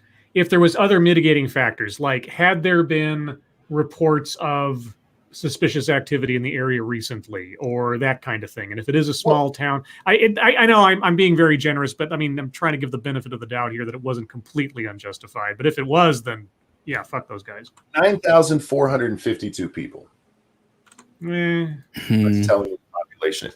Even with that, you don't get to now. If he didn't even say, "Look, there's been burglaries, so we're stopping people." Sure. Yeah. Okay. Legit. No, it's, well, when we see somebody walking down the street at night that we don't know, we stop them. Like, yeah. Okay. Again, if the police ask for your name, you give them your name. If they ask, he lied about his last name. So when they went, he gave his real social security number apparently, because when they looked that up, she's like, "Why'd you lie to me about your name?" Because there were two cops there, and I just have a problem with that. Nothing would have happened. This whole situation wouldn't have happened if they'd have just left the guy alone. Yeah, follow him if you think he's being kind of creepy. Fine, do that. I don't care. But why are you stopping him? Yeah, he's not breaking. It's not against the law to walk down the street at night. And I have a problem with police overreach. Now, let's talk about the opposite of that. I saw SDA. It was in an argument today. And it all stems from this post on Twitter. And I don't have it in front of me. I should bring it up, but I'm too lazy. This lady said that she'd gotten out of a abusive relationship. Okay. And she got a letter at the new place she was staying addressed to her ex-boyfriend. So she knew he found out where she was staying and the police wouldn't do anything. I'm like, of course not. And somebody jumped in there that if you don't understand why this is a problem, then you don't know anything about domestic violence. And this other one was like, yes, I do. She goes, I've been a victim of it before, but the police aren't going to do anything until a crime has been committed. Yeah. Mm-hmm. And SDA took offense to the term actual crime. The police not stepping in until there's an actual crime, and said that that the police should jump in before there. And like, no, stop. Police are there for actual criminal activity. Yeah, we don't have precogs. Yeah, even if there was a restraining order, getting a letter with the guy's name on does not him violating a restraining order. So that, yeah, that was unless there was no contact, or if there's a no contact order. Well, even then, he didn't do it. Well, yeah, that's the other thing. The only other reason, like if a letter shows up, then maybe you can make that argument. But yeah, a letter addressed to him that gets to her, yeah, that doesn't wash. You can't even say that's threatening. Maybe the mailman just knew the person and like, oh, she moved. He must have moved with her. We've had that. We live in a small town, so like when my son moved, mail started going to his house. Like, no, that still comes here. He just, he's old enough to move out on his own now. It's just the The idea of the police getting involved before a crime is committed is insane. You can call them and maybe they can push stuff up, but they're there to investigate crime. Yep. And it sucks because, yes, this does occasionally lead to some really bad shit. Like the police wouldn't do anything. The police couldn't. I mean, if you want that changed, you need to go talk to your legislators and have them change the law because the police aren't there. You don't want the police putting their own morality in place because you never know what their morality is. Considering the current topic that's going on in the world right now, you would think that that's something that does not need to be said, but sure. And that's the thing that confuses me about all of their rhetoric. None of it lines up. Like none of it lines up. It's all contradictory. It's like, okay, so you want police to be able to arrest somebody on zero grounds, just show up and do something when nothing happened, but you don't like police overreach. Yeah. Okay. Well, there are people out there. Does not compute. There's people out there who think if I said, I hope you get hit by a bus, that is a death threat. Right. I do not want those people getting to insert their own judgment. No. And one person told me, oh, police get to insert their own judgment all the time. And like, stop. Police can decide not to arrest. They cannot arrest you for not breaking the law. That's actually illegal. Unlawful arrest. Hello. Yeah. Police discretion is about how far to take an encounter to the point of possible arrest or physical force or anything else. It's not about arresting somebody for something they didn't do. Right. It's, so they can let someone off with a warning and shit like that. Yeah. Detaining somebody if you're not sure what the situation is until you figure it out, arresting somebody until you're sure because you can't suss it out there at the scene, that kind of thing. That stuff does happen, but that's completely permissible for officer safety and public safety. Outside of that, though, no, police aren't usually there. Usually then they say, you're not under arrest. We're just detaining you for now. Right. Exactly. Yeah. Until they can determine what's going on, we're just going to have you sit in the car for a minute or something. Mm-hmm. Oh, I forgot about this one. Last one. And it's kind of on topic.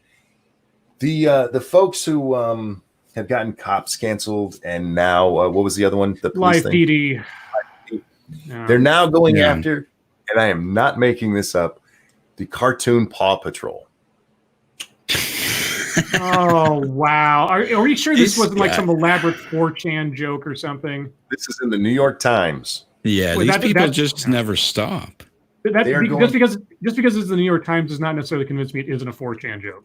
They are going after any positive police. I heard they went off after Lego to take away the police characters. Yep, they did. They're going after any positive portrayal of police. And since Paw Patrol has not Marshall, what's his name? Shit. Shit? Marshall. Okay. I can't remember his name. Marshall's my favorite because he's clumsy and he's the fire guy. Chase, that's his name, Chase. Chase is a police dog, and he's portrayed as a good character, and they want to cancel Paw Patrol.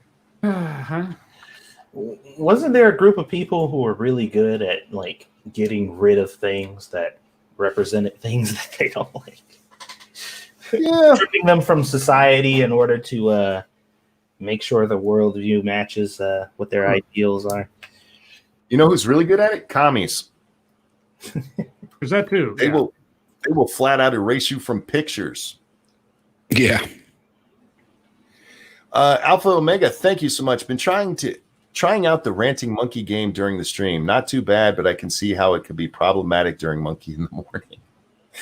So over on my other stream, Undoomed, somebody came up with a drinking game, and I warn people, don't do this because you will die. There's not a liver in the world, Irish, Scottish, nothing, Russian, that can deal with this game. It will kill people.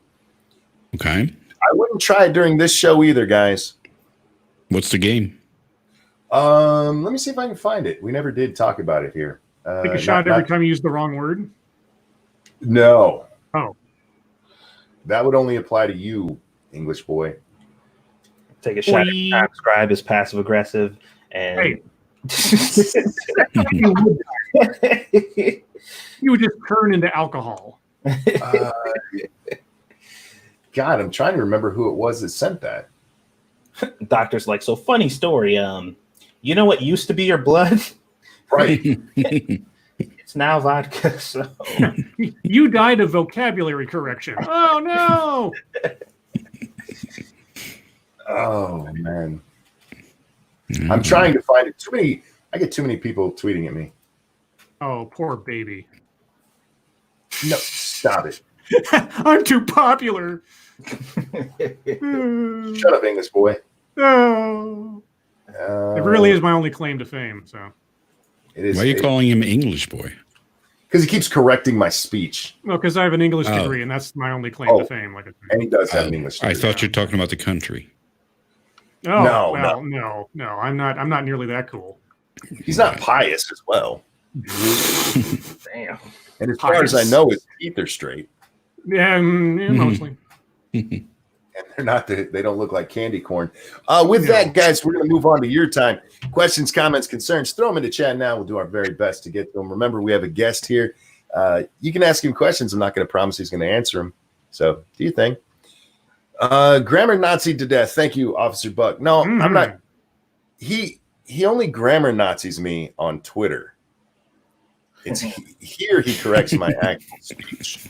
I correct a lot of people's spelling on Twitter. That's true too. It's become kind of my thing. It's like a meme now, so I kind of feel obligated to do so, even if I don't really care. So there's actually an account that does that. They call themselves the Grammar Police. Oh, okay. And somehow they got a hold of my Twitter, and for like 3 days in a row or something like that, they corrected me on minor things, and I kept making fun of them, and they eventually went away. Oh, well, they're weak. They were fucking pussies, man. It wasn't a bot? No. Oh, okay. Oh, wow, that's even worse. Because I know there's a bot that does that. No, this one, they actually would go in and explain what you did wrong. Like, that's some fucking effort. Like, ask your mom what I did right, bitch.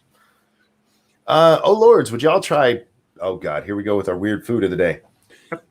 Baked bacon slab on an onion bun with a side of fried celery sticks and a large green plastic cup ecto cooler.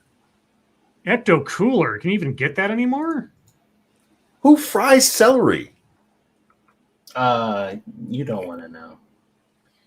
What, you? No. You don't want to know. Who grill celery? That episode of Kitchen Nightmares was fucking hilarious. Grilled celery. It's like, what the fuck is that? Yeah, Gordon Ramsay must have blown a gasket on that one. Yeah. It's our grilled Caesar salad. It's like, excuse me? Grilled Caesar salad, not just grilled chicken on a Caesar salad. It was like they basically cut a head of lettuce in half and put it on a grill and then like threw other salad shit on it. That's no, that's bad. Jesus. Sorry, Scribe, but anyone who has to refer to themselves as a class clown is pure cringe. I could see that.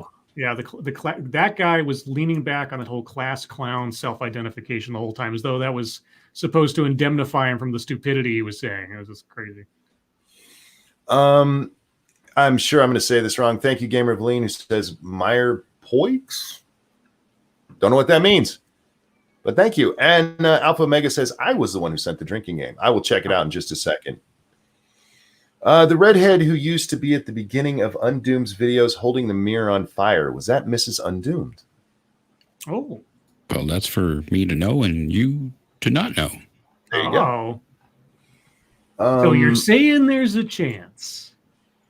She's whoever you need her to be. Oh, my God.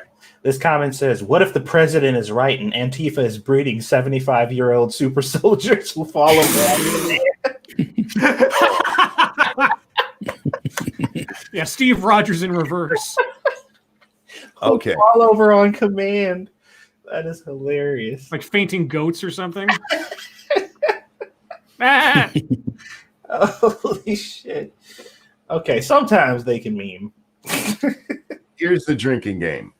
When Monkey says when Monkey says indeed, when Monkey says hyperbolic, when Monkey says I need a producer, when Monkey mentions the Twitter machine, when Monkey says oof, Take 2 drinks when he says retard or retarded. That alone will kill you. Yeah. 2 drinks when he says just throwing that out there. 2 drinks when the lighter clicks. 2 drinks for the pop sound. 2 drinks for referring to Diet Pepsi as the nectar of the gods. Yeah. Finish the whole drink for the following. When he interrupts the stream to fawn over the grandkids or Lady Monkey, mentions his gay hair, gulping sound of drinking Diet Pepsi, or when he calls white people honkies. I would have thought that will die. I would have thought that pretty much covers everything. I figured one of them would be like whenever you say YouTube fix your shit. I figured that would be one. You might as well just say whenever Monkey opens his mouth. Yeah. I don't say fix your shit as much as I used to. It was one that kind of came in. Occasionally it still comes up, but all of those other ones are pretty common. And yeah, you'll die. You'll absolutely die if you do that on the show. Mateo, did you see the drawing I sent you on Twitter, Monkey? I did not. I apologize. Right now, my Twitter's blown up for a conversation I'm not even involved in. I got involved. That's always fun. Oh, God, I hate it. Yeah, when a thread takes on a life of its own and you're like, what's going on? Yeah. If silence is consent, who wants to go to a cemetery? Oh. Ooh. Oh.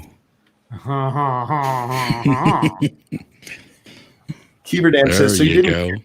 You didn't care much for my Wisconsin pepperjack picture, huh, Scribe? Oh, yes. Well, so Keeverdam sent a picture that said Wisconsin pepperjack. And I was like, is that Dr. Pepper and Jack Daniels with a wedge of cheese stuck to the glass on the side, like a lemon or something? And they're like, no, it's a type of cheese from Wisconsin. I'm like, that's not good enough.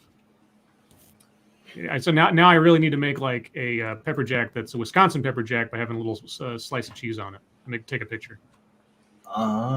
Did you guys hear about this story? The Young Turks are talking about a dude who got arrested for taking money out of his own bank account. No, hadn't heard that one. Yeah, some rapper or whatever wanted to pay for a car with cash, and when he took as much money as he did out of the bank account or whatever, the bank manager called the police. What? And he got arrested for taking money out of his own account. Why would you? What would the charge be? I don't even know. I mean, did he take money out of his own account by robbing the bank? I mean, I can't understand what the scenario would be where that makes any sense. Like if he goes up to the counter and he puts up a withdrawal slip, you have to show your ID. I guess he was at an ATM. Well, then, like at an actual bank. Well, I mean, yeah, they have a computer to figure out if he's allowed to do that or not. If he's got the funds.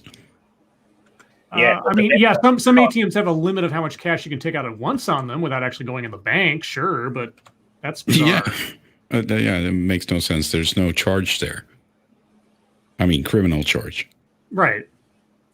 Unless there's some weird law there that I'm just not knowledgeable of. You're not allowed to take out money on Tuesday at midnight if there's a full moon. There used to be a federal requirement if you took out too much. If you was it more than $10,000, then you had to fill out paperwork for it. Sure, but this is an ATM. It'll do what it's allowed to do. Yeah. All right. Quote, I come out the bank, I see the police, I'm walking in my car, I see and then they come bum rushing me at the car, push me onto the ground, and put guns to my head. Wow. What? Yeah. I'm going to press X for doubt. A spokesperson for the Atlanta Police Department explained that they were responding to a call at the request of the bank manager before finding that no crime had been committed. Yeah. But that bank manager. What were the guns for? What was the crime that was being reported, I guess, is the first question. Like, what did the bank manager say was happening? I don't know. Hold on. Let me see if I can. Maybe thought it was a stolen card. I'm going to do some digging. Give me a moment. Sean asked, when will you kick Scribe to bring on Jack as the third Lord? Never. Well, I thought I was Jack, or Jack was me or something. Or is that Polly? Is that Polly? Oh, sorry, my bad. I can't tell the two apart. Pyra said, is life still worth living? Mine is. Sure. Satsu, were you watching Doro Hidoro on Netflix? If not, you should. It's kind of weird. Nah, I've been watching Baki or whatever. Is that Baki? Is that what it's called? I can't remember.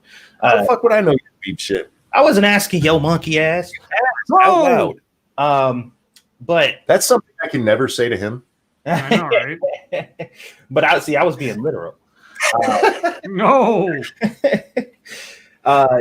It's weird because this is the one of the shows that's named after a person, like that's the name of a person in the show, and the person it's named after is not in the show, like really at all. Like he's the main character, but he has like maybe 2 or 3 minutes in every episode. I'm just like, I'm confused. Why is this named after him? I have no fucking idea, but it is. So it's a good show. It's just kind of weird that it's named after a person who the show doesn't really seem to be about at all. That's the gimmick, I guess. I guess he's like a side character. I'm like, Janet Thor, thank you so much. If silence is consent, you may have died a virgin, but you won't be buried as one.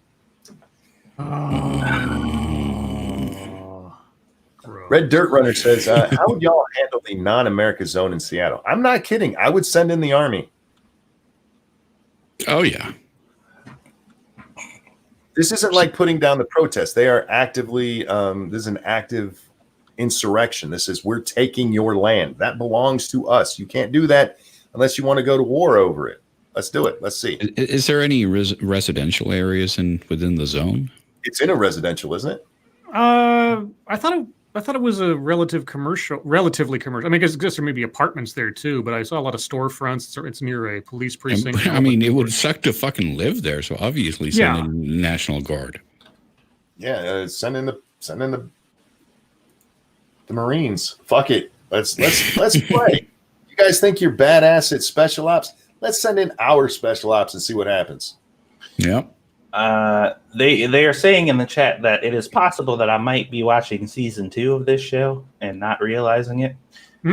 So, I mean, that could be it, because I guess they're saying that later on they decided to focus on the side character, because I noticed like just a bunch of shit is missing, and there are flashbacks suggesting that this dude is some champion, and I'm just like, well, why the fuck should I care? The show ain't even about him.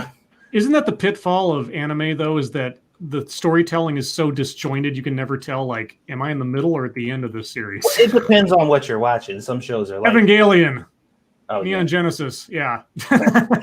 Depending on what you're watching, it can be like that. But usually the way it works is like if you're watching a show and it's just called like, Baki or something, that's like the first season, and then Baki the whatever is like the next season. Yeah, that's what I'm used to it being. So maybe I need to go back. Undoomed, do you watch anime? No. I could have told you that. He's an American. Where's this one? I just realized Scribe kind of sounds like Jordan Peterson. How did you just realize that?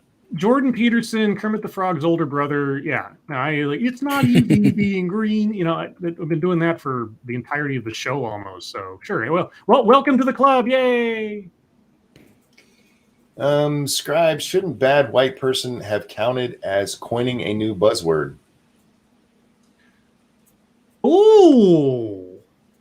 Huh. That isn't a bad argument. Let me He's got to go check his bingo board now. Yeah, I got to check my bingo card. Let me see. Let me get back to my. Hold on. Undoomed. Scribe does live streams of TEDx talks, and there's so many buzzwords that come up all the time. They actually have a bingo for it now. Yeah, okay. no, yeah. Attempt to coin a new buzzword. I'll give that to you, but unfortunately, it still does not make a bingo because the square that needs to be filled is baffles or triggers Scribe in the first 30 seconds, which has happened on more than one occasion. Like someone will start their very first sentence will be like, the school to prison pipeline is part of my DNA or something. Like what? It's like, so if I do that, then you got a square. But yeah, we're almost. So even if we fill that, good call, but doesn't quite fill a bingo yet. We'll get there eventually, I'm sure. But good call. I grant you that retroactive bingo space. You still lose, though. That's true. Queen, thank you. Monkey, build a wall around the exclusion zone and just ship every rioter that is arrested to it. Then get a shit ton of drones and cameras and make it pay-per-view. You know what? I wouldn't mind that either. Also, charge them triple for all goods and services they need from the United States. Where are we at? Are Sloppy Joes the same as Manwich? No, they're a very close though. Manwich is a specific kind of Sloppy Joe. So Sloppy Joes are the same as or Manwich is the same as a Sloppy Joe, but a Sloppy Joe is not necessarily the same as Manwich. It's a variety. This is very specific information. And I'm full of interesting information. Mm-hmm. I already hate celery, but fried celery, yuck. I love celery. I just don't know why anybody would fucking fry it. Yeah, frying it's weird. Yeah, that's odd. Satsu, if you put sausage in spaghetti. I mean, when I make my meatballs for spaghetti, I usually do beef and sausage mixed together. So, yes. You can do spaghetti with Italian sausage, yeah. Yeah. Literally grilled half a head of lettuce, then served it with Caesar dressing on the side. Yeah, I've seen shit like that. Wow. Look, dude, I like watching Kitchen Nightmares for the food blenders and shit, like hearing him judge the food, but the rest of the show is just annoying. Like all that bitching back and forth and yelling and the drama and shit. I'm just like, ugh. Did you ever watch the British series of it, not the American one? I heard it's a lot less focused on the drama. And the British one has got Gordon Ramsay narrates it himself. It's much more reserved, much more focused on the actual running of the restaurant and dealing with the people and the food and everything. I like the British series far, far better than anything. The American thing feels like a reality TV show music video half the time. Well, there was apparently this one episode of these people who actually got pretty famous off of one of the episodes, infamous, I guess I should say, where they were talking about it on the news. Like these people were so shitty to their customers that they would go in and like literally cuss them out, tell them like, get the fuck out of my store. Or if somebody complained about the food, they like, why'd you come here if you don't know what you like to eat? You know what? Or why'd you order this if you don't like it? And they're like, it's not that I don't like the food. Like I like spaghetti. You just suck at making it. He's like, and it was like they were on the news and the people kept showing up and coming to their business and stuff like that. And apparently they ended up moving out of the country because of it. But I'm like, holy shit, I didn't know this happened. There was at least one where they didn't even end up doing the show because the people there were so lousy to Gordon as soon as he showed up that he was like, no. And it was like Amy's Bakery or something. You can find the clips online. That's funny. Yeah. Non-BT Rex, thank you. Sounds more like a lame Arkham City, talking about walling the place off. Oh, yeah. They'd turn against each other and you'd have your warlords and shit. And Gamer Bleen, thank you. Meyer Poix, Mirepoix. I will pronounce it that way when they fucking spell it that way. Is fried celery, carrots, or peppers and onions. It is the base for stuff like gumbo. Fair enough. Oh, yeah. Well, not that you mentioned it. Right. They put it in bolognese, right? Yeah. When you're prepping to make that stuff, you do technically end up frying it. So right. Makes sense. Do you like the taste of deer meat? No. You guys? Never had it. I think it's fine. I can't recall if I've ever had. I don't think I have. I've had a lot of. I remember I had some. It was either buffalo or deer or something, venison or something once. So right. I'll say no because I'm not quite sure. I like it, but it's beef is better. Yeah, I don't hate it, but if I have my choice, yeah, I'll eat something else. I know you avoided race relation stories for the past few days. Are we still able to ask about any of them in chat? We haven't avoided them. I've just avoided some of them. Like last night for Monkey in the Morning, I just did the hashtag, and we've done so many of those stories, and I don't want to talk about it right now. Yeah, there's no moratorium on talking about them. It's just that it's the same old stuff again and again these days. There's really one refrain going on at this point. Yeah, it gets kind of boring. Question for Undoomed: how long does it take to design, animate, and render the animations for your videos? I've always wondered that too. Well, that's kind of like asking how long it takes to make dinner. It depends on the animation, what it entails. How long did it take you to make the Sargon opening? That one probably took like 2 days. Really? Wow, dude, that's crazy. Like that. anyone else think Snake Plissken? Is that his name? Escape from New York. Yeah. Being sent to Seattle would be the shortest movie ever. Escape from Seattle. Oh, we didn't even finish the title. Oh, dude. Speaking of snakes, I saw this video of this dude. He was playing with this big ass python or whatever, and he's doing a show for like a bunch of kids, and like the parents were sitting in the back, and the snake like wrapped around his neck, and you know he held his hands up, whatever, was like ta-da, whatever, and started like fucking around with the snake. And dude, like slowly, like he dropped down to one knee, and then he fell down, like both hands on the ground. And he just fell to the ground, and he was just laying there for like 40 seconds, and nobody did anything. And then next thing you know, like 50 people from the background came in, like, oh shit, he's dying. Like, y'all better save that motherfucker because that snake got him. Like, what the fuck are y'all doing? Well, if he was a Pentecostal preacher or something, they might have said, well, it's God's will. He knew the risks. Isn't the Pentecostals that do the snake charming or the snake speaking and all that? I don't know. I thought it was the Pentecostals. I think so. I don't know. Did you see Merriam-Webster to revise definition of racism following request from Missouri woman Webster to add systemic oppression in the definition of racism? The dictionary's editor said they're working on changing the wording and adding context. Thank you, formerly Ronline. Yes, I did. Talked about that. Well, that's the way it is. That's the way it is now. If you're not a victim of the thing, just change the definition of that thing. Yep. I think we talked about a Monkey in the Morning last night. They're keeping the definition, but they're adding that definition. So, which is, whatever. So the problem that she had was that it didn't have some kind of form or system of oppression as part of it. So they're adding it as a second entry right now. Except that you don't need to have race be a factor in a system of oppression. True. You can have a system of oppression without racism, and you can have racism without someone can just be a racist, and they're not actively doing anything to oppress someone. They can just have those thoughts or ideologies. So not anymore. I don't know why adding that on. It seems very unnecessary. Well, they're doing it so that way black people can treat white people the same way that racist white people treat black people, and it be okay. Like that. I don't care. I don't care what they say the reason is. That is the reason. Gamer Feline, thank you for the donation. There was a whole argument in workplace discrimination where someone tried to tell me about discrimination against women and minorities in STEM. I work in STEM, so I changed to gay cripples being a white female with no white engineers doesn't count. Oh, jeez. Thank you for that donation.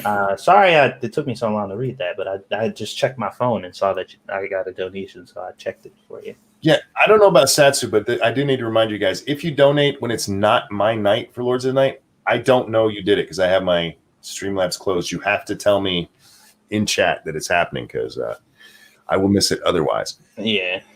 Mata asks, should resisting arrest be a chargeable offense if the person is not guilty of any other crime? No. Now, if they do something like assault an officer during resisting the arrest, right? Yeah, that'd be the other thing too. Yeah, but resisting a illegal arrest, no. Yeah, if it's proven that they didn't commit a crime, then a resisting arrest charge, absent any other sort of assault, should be dropped. Yeah, that seems reasonable. Yeah. Have you walked through any dead malls? What? That's just creepy. Are we talking about like? We're talking about like 1940s sort of like gangster girlfriends malls? Because no, I haven't. The fuck does that even mean? A mall. You never heard that term before for a girl back in the gangster days? No. Nope. Really? I'm not making that up. That's English boy. It's not about English. It's about antiquated slang. There's a difference. Was it English? Well, it was kind of English.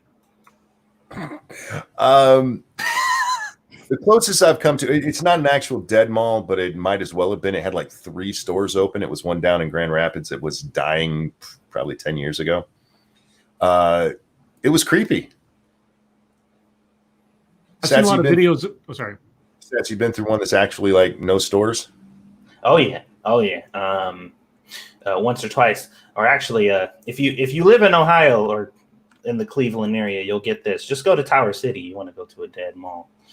But yeah, it's unsettling is I guess the word. There's a YouTube channel where a couple of guys, they do that as part of as basically as their YouTube channel. They go to abandoned mines and malls and asylums and stuff, and they just film sort of like exploring them, and it's really creepy sometimes and kind of odd. I forget the name of the thing. It's like the channel's called something like Ordinary People or something. I don't know. They said mole, M-O-L-L, not M-A-L. Yeah. Well, I know, that's why I say mall. I mean, it's pronounced the same. Well, I was talking about a mall. I know. I was making a play on word. Never mind. Forget. I'll just shut up now. You'll be happy. There you go. Tell that to a group of English majors that laugh their asses off. Is Seattle starting to remind you of Arkham City? No, it's just a hippie shithole. If a high school was putting on a play for Arkham City, then maybe. Could we get a hey moron, fucking moron? I love it when Doom Daddy talks. Wow. Sure. Moron, fucking moron. There you go. You got one. Good high pitched. Yeah, maybe they want me to do it. I don't know. Probably. What do you think? It's up to you if you'd like. Hey, moron. Fucking moron. Go, guys. There we go. You got that patented now, right? Button, didn't Sorry? you? You got that patented now, don't you? Yeah, pretty much. Copyrighted? Yeah. How about this? No more ending police movies and shows. If you want to protest police, just don't call them when you need them. Yeah, remember, they're still going to call when they need them. Yeah, emergencies for sure. Whenever you bring up that point, man, the retorts are always funny. It's like, oh, yeah, when I need them, like, I'll call them and something will be happening, and they'll show up 10 minutes late to shoot my dog. What? I was like, oh, okay. Okay, yeah. Right. That'll be another press X to doubt. Oh, this is a rather vague question. Undoomed, how is your life? It's good. Awesome. Just a lot of work, but that's good in these times, I guess. Satsu, what did you make today? Squishy wanted buffalo wings, so I made her buffalo wings. Oh Lords, is Caitlyn Jenner an X-Man or a Transformer? No. Moving on. There is a law that says you can. Okay, I don't know. I'm thinking this is written wrong, and I'm going to do my best to parse it. Well, there is a law that says you can carry 10K on you crossing state lines. It has to do with you playing Hitman. Okay. Well, but he wasn't crossing state. He was at the bank. So I think the bank manager had some questions to answer on that one. Yeah, that bank would have to be real close to that state line. Because didn't he say he was walking to his car? Yep. Okay, guys, it all jumped, and you guys have been talking a lot, and so have we. So I'm doing my best to get back to where we were. Did you already talk about the Kente cloth being from the African tribe that sold slaves? No, we didn't. What was it really? That'd be hilarious. Yeah, what's being said? It's silk, so it was worn by the richest of the rich, and it was people who sold slaves. So, oh man, I don't know. It's what I've read so far. Cultural appropriation makes sense. Have you or Scribe seen the Enclave's demands? They want to abolish cops and the courts. It's not going to happen. Good luck. Yeah. I mean, somebody described it as it's like a raider camp in Fallout 4, that place right now. And I was like, yeah, that sounds about right. Undoomed, what is your favorite movie or movies? Aliens, probably my favorite. Really? Yeah. Yeah. I also liked Terminator, the first two. What are your thoughts on The Hunt for Red October? I like it. I mean, how can you go wrong with Sean Connery? I know, right? Yeah. As a Russian of all things. Yeah, that works. I mean, he doesn't have a perfect accent, but that's Sean Connery. Mm-hmm. Sean Connery can do anything. It's like, hey, Sean, we need you to play a Spanish conquistador. It's like, okay, well, let me try that. Hello. Like, okay, there you're done. Yeah. Doesn't matter. It's Sean. So Yeah, exactly. Okay, we're going to end on this one, and we're right near the end, so we got to keep it short, guys. And I'm saying that because I know some of you. Best Star Trek movie. We're going to let Satsu go first. Satsu, what's the best Star Trek?